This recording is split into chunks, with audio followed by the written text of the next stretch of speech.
아파트의 거래량이 급격히 늘어나는 이유는 왜일까요? 이러한 시장의 추세, 앞으로는 어떻게 될까요? 이랑 대통령 사망과 함께 국제 금융시장부터 요동치기 시작했는데요.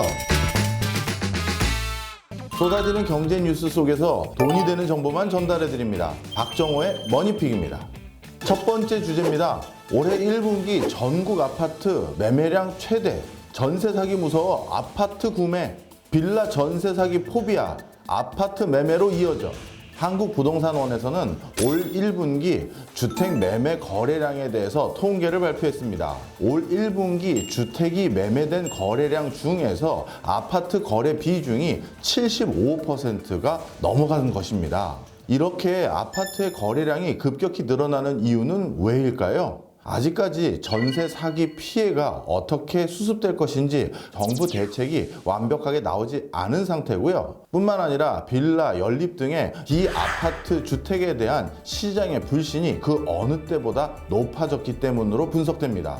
특히 인천 지역 같은 경우 원래 2022년 비아파트 거래 비중이 60%에 달았습니다. 그런데 올해는요 20% 후반까지 떨어진 상황입니다. 거의 반 이하로 크게 떨어졌다는 얘기인데요. 전세 사기가 가장 빈번하게 일어났던 지역이기 때문에 그 어느 지역보다도 빌라 등에 대한 전세 수요가 급감한 것으로 확인되고 있습니다. 자, 그렇다면 이러한 시장의 추세 앞으로는 어떻게 될까요? 사실 부동산은 대표적인 고관여 제품입니다. 그러다 보니까 부동산 부분에서는 한치의 리스크가 있거나 뭔가 불확실성이 있었을 때는 좀처럼 매매로 이어지지 않는 경우가 많습니다.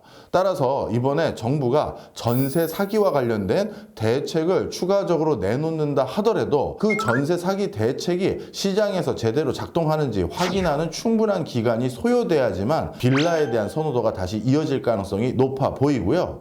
뿐만 아니라 전세 사기 대책이 완성도 높게 제시되었다 하더라도 시장에서의 여러 가지 불안감, 그리고 빌라에 대한 이미지 추락, 이런 것들은 당분간 빌라에 대한 수요가 다시 되살아나기는 어렵게 만들 요인으로 작동할 것 같습니다. 이런 상황에서 서울과 수도권에 있는 소형 아파트의 전세 가격이 급등할 것이고 가장 큰 수혜 대상으로 여겨집니다. 소형 아파트의 전세 가격이 오른다는 것은 전세를 끼고 해당 아파트를 구매할 수 있는 여지가 점점 높아지는 것이기 때문에 소형 아파트의 매매 가격도 상승 기조를 유지할 것으로 전망되고 있습니다. 반대로 빌라가 많았던 지역은 월세나 전세 수요가 점점 줄어들게 되면 빌라에 대한 수익성이 떨어지게 되고요. 이제 빌라를 다른 형태로 개선하는 재개발에 대한 선호도가 서서히 올라올 가능성이 많습니다. 따라서 이번에 전세 사기 대책이 제대로 완비되지 않을 경우에는 서울과 수도권의 소형 아파트에 대한 전세 가격 상승,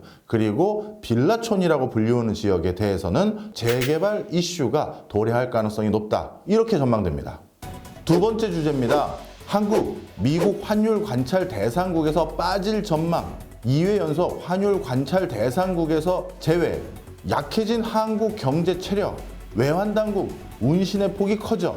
통상적으로 미국은 환율 관찰 대상국을 지정해서 막대한 무역수지 흑자를 기록하는 국가들을 관리, 감독해 왔다 해도 과언이 아닌데요. 이 환율 관찰 대상국에 포함되기 위해서는 다음과 같은 세 가지 요건 중에서 두 가지 이상을 갖춰야지만 환율 관찰 대상국으로 분류됩니다. 먼저 첫 번째로는 대미 무역수지 흑자 규모가 150억 달러 이상이 되어야 되는데요. 우리나라는 지난해 대미 무역수지 흑자 규모가 400억 달러가 넘었습니다. 따라서 이 항목에 대해서는 환율 관찰 대상국에 분류됩니다.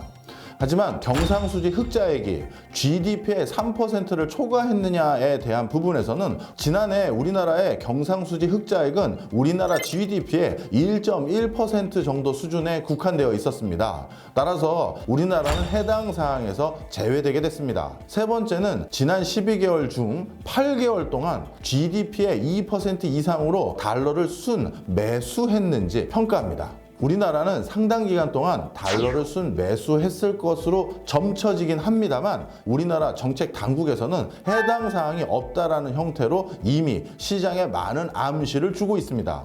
따라서 우리나라는 환율 관찰 대상국 요건 세 가지 중에 하나만 갖췄기 때문에 환율 관찰 대상국에서는 제외됩니다. 최근 들어 2번 연달아 환율 관찰 대상국에서 제외됐다는 건 앞으로 우리 수출에 먹구름이 끼는 게 아니냐, 이런 우려를 하고 있는 대목들이 많았습니다.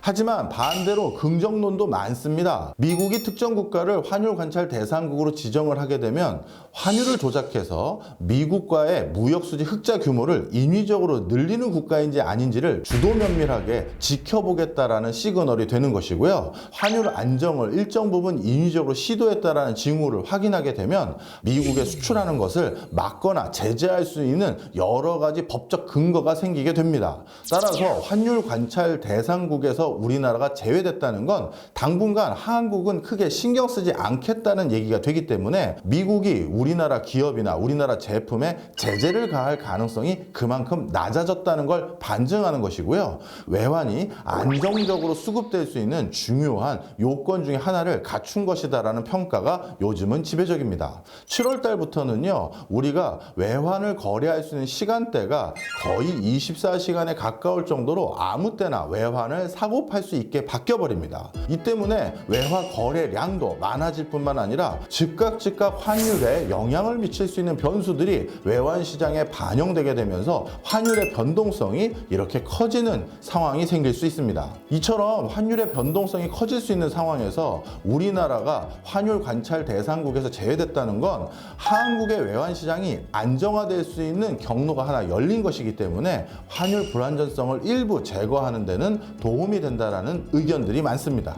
그렇다면 앞으로는 우리나라가 환율 관찰 대상국에서 계속 제외되는 형국으로 귀결될까요? 그렇지 않습니다. 최근 반도체 시황이 좋아지면서 다시 미국발 반도체 수출이 점점 높아질 것으로 점쳐지고 있는 상황이고요. 다음 분기라든가 다다음 분기부터는 다시 환율 관찰 대상국 요건에 들어갈 만큼 우리나라의 대미 수출 호조가 이어질 가능성도 높다라는 전망입니다. 따라서 무역 수지가 줄어드는 것은 아니고 당분간 외환 시장 안정의 호재로 작동할 것으로 보여집니다. 세 번째 주제입니다. 초강경파 이란 대통령 사망, 이란 대통령 헬리콥터 추락사 수습 착수. 이란 대통령 사망과 함께 국제 금융시장부터 요동치기 시작했는데요. 금값이 더욱더 높아졌고요. 나스닥과 같은 증권시장의 선호도가 높아졌고 달러 강세가 이어졌습니다.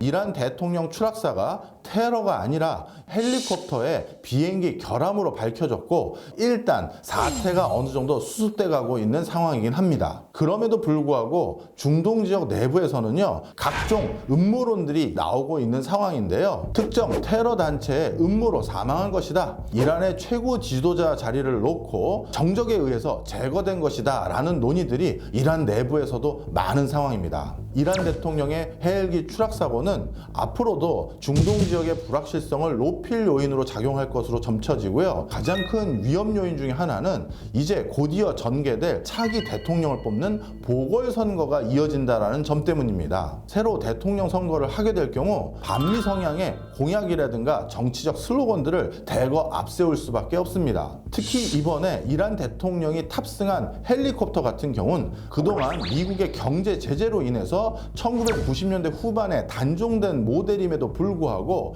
이 헬리콥터를 수선하기 위한 여러 부품들을 해외에서 원활히 조달받지 못했던 것이 가장 직접적인 원인으로 분류되고 있습니다. 미국의 경제 제재 때문에 미국 헬리콥터를 수선하지 못했던 상황이 자국의 대통령 사망까지 이어졌다라는 이 대목은 분명 이란인들에게 반미 성향의 감정을 부추길 수 있는 요인으로 작용할 수 있습니다. 따라서 그동안 이스라엘과의 불협화음을 잠시 뒤로 밀었던 전국의 분위기가 다시 이번 헬기 추락 사고로 인해 갈등이 고조되는 형국으로 이어질 수도 있고요. 다른 중동 지역에서 반미 감정과 관련된 새로운 소요들이 일어날 수 있는 여지들도 높아지고 있는 상황입니다. 미국과 가까운 우리나라 기업들에게 상대적으로 악영향을 미치는 건 아닌지 우리가 좀 유의 깊게 살펴야 되겠네요. 오늘의 머니픽 여기까지입니다.